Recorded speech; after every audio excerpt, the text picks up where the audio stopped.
Welcome to my channel! Learn with Teacher Ali!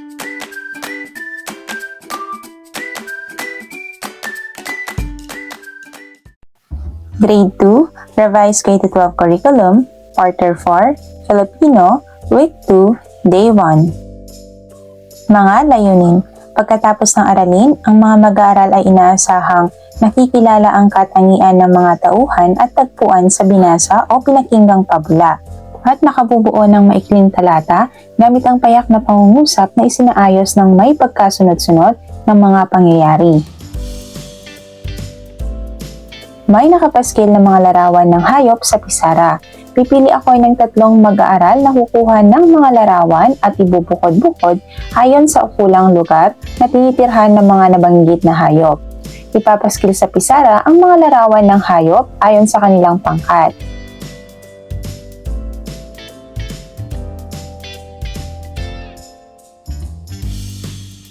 Narito ang mga halimbawa ng hayop: kabayo, buwaya, aso, baka, pusa, leon, unggoy, ibon na parot, kambing, manok, elepante, kalabaw at goldfish.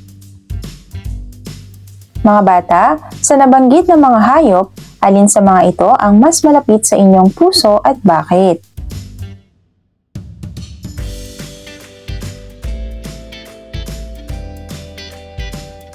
Para sa inyong gawain, tumawag ng 3 mag-aaral na pupunta sa harapan. Magtutulungan sila sa pagbuo ng salita gamit ang mga titik nito na scrambled. Mga bata, ano ang salitang nabuo ninyo?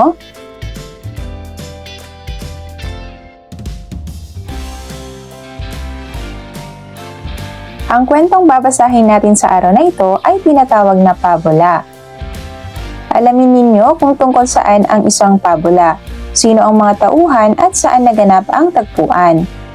Ngunit bago tayo magbasa ng pabula, talakayin muna natin ang mga sagot sa sumusunod na mga tanong. Una, alin sa mga hayop ang sa palagay ninyo ang dapat alagaan at bakit? Pangalawa, alin naman ang sa palagay ninyo ay mapanganib? Bakit? Pangatlo, paano natin maipapakita ang pagmamahal sa mga hayop?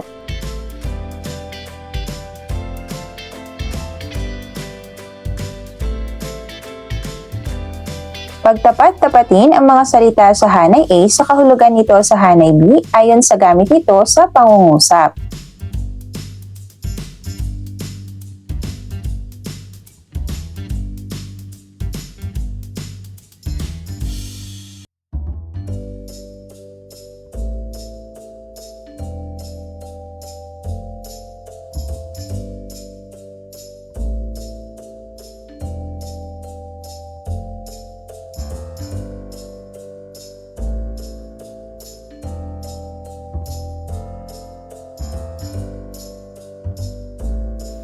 Pagmasdan ang larawan sa ibaba at sagutin ang mga tanong. Sa inyong palagay, ano-ano ang magiging katangian ng mga hayop sa babasahing kwento at kung saan ito magaganap? Hulaan ninyo ang mga katangian ng mga hayop na leon at daga. Alamin natin sa pabula kung saan ito nangyari o ang tagpuan, at kung sino sa mga tauhan ang nagpakita ng kabutihan o kasamaan at ano ang naging epekto nito. Ngayon ay magbasa tayo. Handa na ba kayo? Ang leon at ang daga. May isang leon na mahimbing na natutulog sa ilalim ng puno nang may lumapit dito ang isang daga. Inakala ng daga na tuyong damo ang buhok ng leon kaya kinutkot-kutkot niya ito.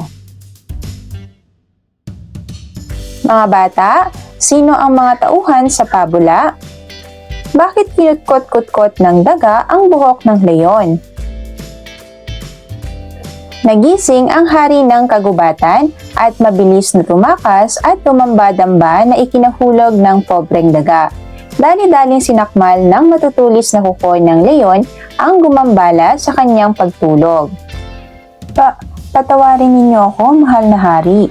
Hindi ko sinasadya ang pagkambala sa inyong pagtulog. Marami po ang mga anak ko na dapat pakainin. Kung mapapalaya ninyo ako, ay tatanawin ko itong malaking pagkakautang. Makakabayad din po ako sa inyo sa hinaharap. Mga bata, saan ang tagpuan ng pabula? Bakit humingi ng tawad ang daga sa leon?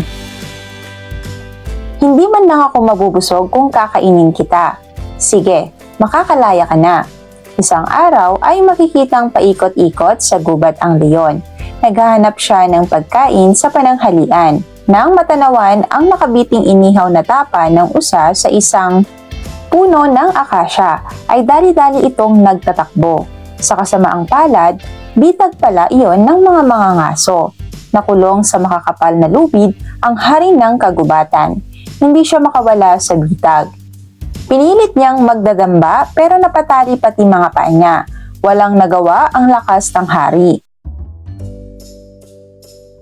Mga bata, paano nahuli ng mga mangangaso ang leon? Nagkataong nagdaraan ng tanghaling iyon ang daga kasama ang kanyang mga anak. Naisip ng inang daga, ito ang oras na kailangang bayaran niya ang pinagkakautangan ng buhay. Dali-daling lumapit ang daga at pinagngangat-ngat ang makapal na lubid sa paa ng leon. Inutusan niya ang mga anak na ngat-ngatin naman ng mga ito ang makakapal na lubid sa ulunan ng hari. Sa tulong-tulong na pagkagat sa mga lubid ay napalaya ng mga daga ang leon. Mga bata, paano nga ulit nakalaya ang leon sa bitag ng mga mangangaso?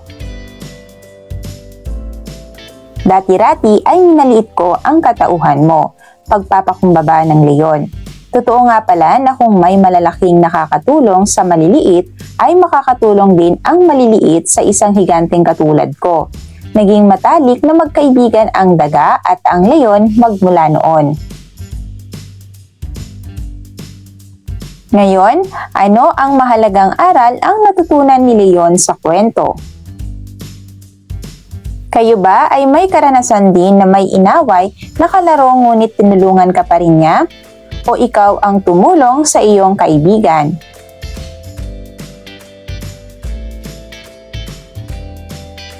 Mga bata, saan kaya nangyari ang tagpuan ng kwento? Ano kaya ang mararamdaman ng daga kapag ito ay nahuli ng leon? Bakit pinakawalan ng leon ang daga? Sino sa mga tauhan ang nagpakita ng kabutihan at kasamaan? Ano ang katangian ng bawat tauhan sa pabula ang dapat tularan at bakit?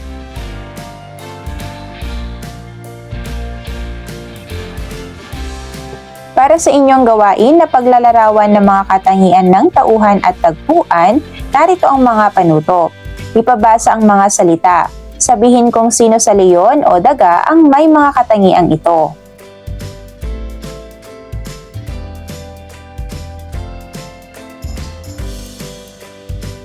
Sabihin ang opo kung katangian ng kagubatan at hindi kung hindi katangian.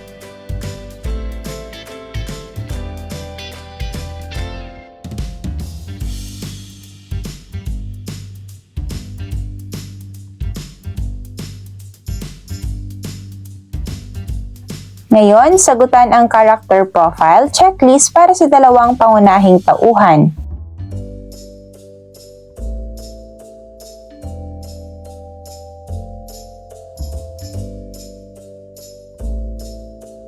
Lagyan ng bilang na 1, 2, 3 at 4 ang mga pangyayari ayon sa wastong pagkakasunod-sunod sa pabula.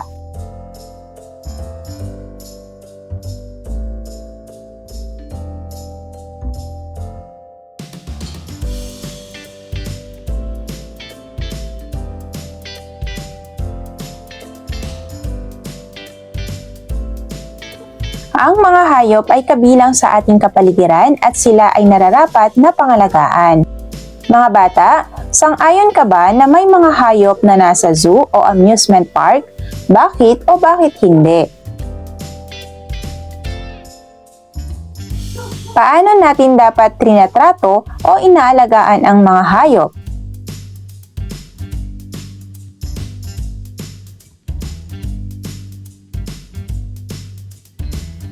Ang pangangaso at pag-aalis sa mga hayop sa kanilang mga natural na habitat o tirahan ay mali. Ito ay may negatibong epekto sa kanilang kagalingan or well-being.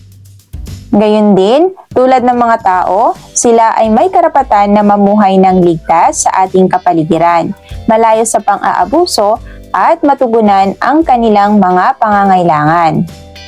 Isulat kung ang katangian na ipinakilala ng sumusunod na tauhan o tagpuan sa pangungusap ay mabait, mabangis, tahimik, magulo.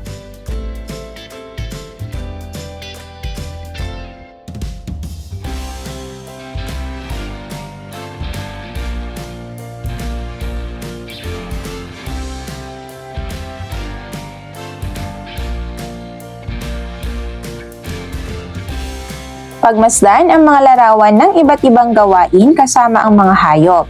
Ikwento ang mga karanasan ninyo kung bakit nila ginagawa ito.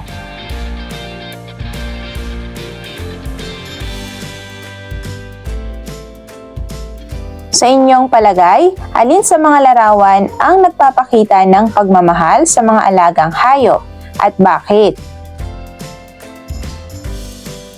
Alin naman sa mga larawan ang nagpapakita ng hindi pag-aalaga sa alagang hayop? Magbigay ng mga dahilan para sa iyong sagot.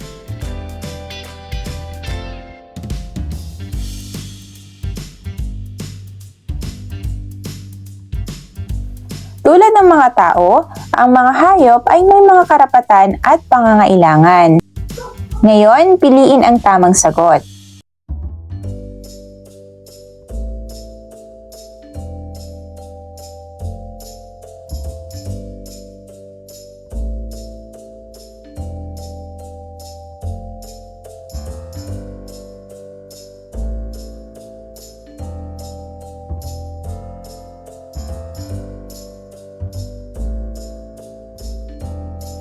Bumuo ng isang maikling talata ukol sa tamang pagtrato at pangangalaga ng mga hayop. Punan ng nababagay na salita ang mga patlang.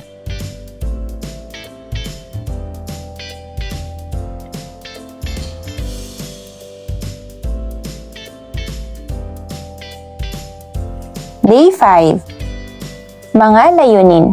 Pagkatapos ng aralin, ang mga mag-aaral ay inaasahang nasasagot ang mga tanong sa pagsusulit na may pag-unawa, na ipapakita ang katapatan sa pagsagot ng mga tanong sa pagsusulit, at na ibibigay ang tamang sagot sa bawat tanong sa pagsusulit.